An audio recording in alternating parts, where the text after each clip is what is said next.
Europe 1, 6h51, on met le cap sur Bordeaux tout l'été. On suit les bons conseils des libraires de Mola, la première librairie indépendante de France, qui est notre partenaire pour le 6e été consécutif. Bonjour Stéphane Place. Bonjour Lionel, bonjour à tous. Alors ce matin Stéphane, on ne va pas se ruiner, puisque c'est au rayon poche que l'on fait une petite halte, petit format, prix modeste pour une très grande histoire, puisqu'il s'agit de l'invention des livres dans l'Antiquité. Et c'est une autrice espagnole qui a mené l'enquête, Stéphane. Elle s'appelle Irene Valero et elle signe L'infini dans un roseau.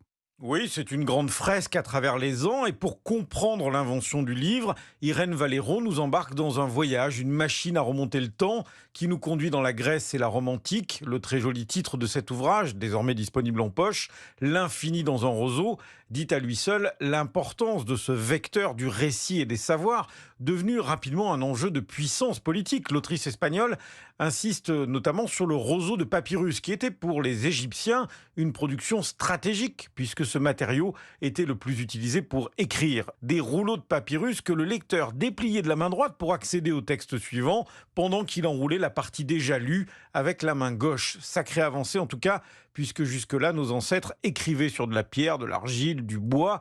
L'infini dans un roseau, Émilie Sabatier, libraire chez Mola, l'a lu avec passion. Comment cette invention est retracée? Alors à la fois le contenant et le contenu. Donc le contenu, l'alphabet, comment est-il né?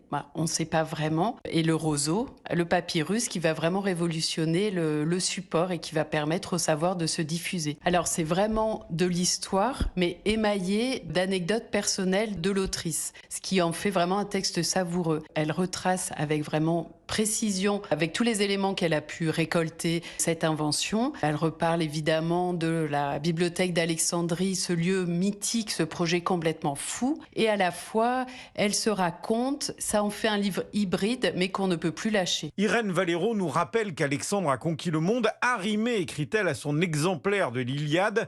Elle rend finalement hommage à tous ceux qui, dans cette aventure millénaire, ont sauvé les livres si précieux. Les Romains ont inventé un nouveau modèle. Les codex, c'est-à-dire les livres à pages composés des feuilles de parchemin qui se pliaient en forme de cahiers. Et ils ont appris à coudre ces cahiers et à les protéger avec des couvertures, des matériaux rigides, et généralement en bois doublé de cuir. Les livres ont parvenu à survivre plus longtemps. Des livres à pages qui tenaient aussi beaucoup moins de place. L'infini dans un roseau, ce sont aussi les évolutions de la lecture qui jusqu'au Moyen-Âge se faisaient à voix haute, la description des premières bibliothèques ou encore la naissance de l'art de la reliure. L'infini dans un roseau, passionnante histoire du livre publié chez Le Livre de Poche. Merci Stéphane Place.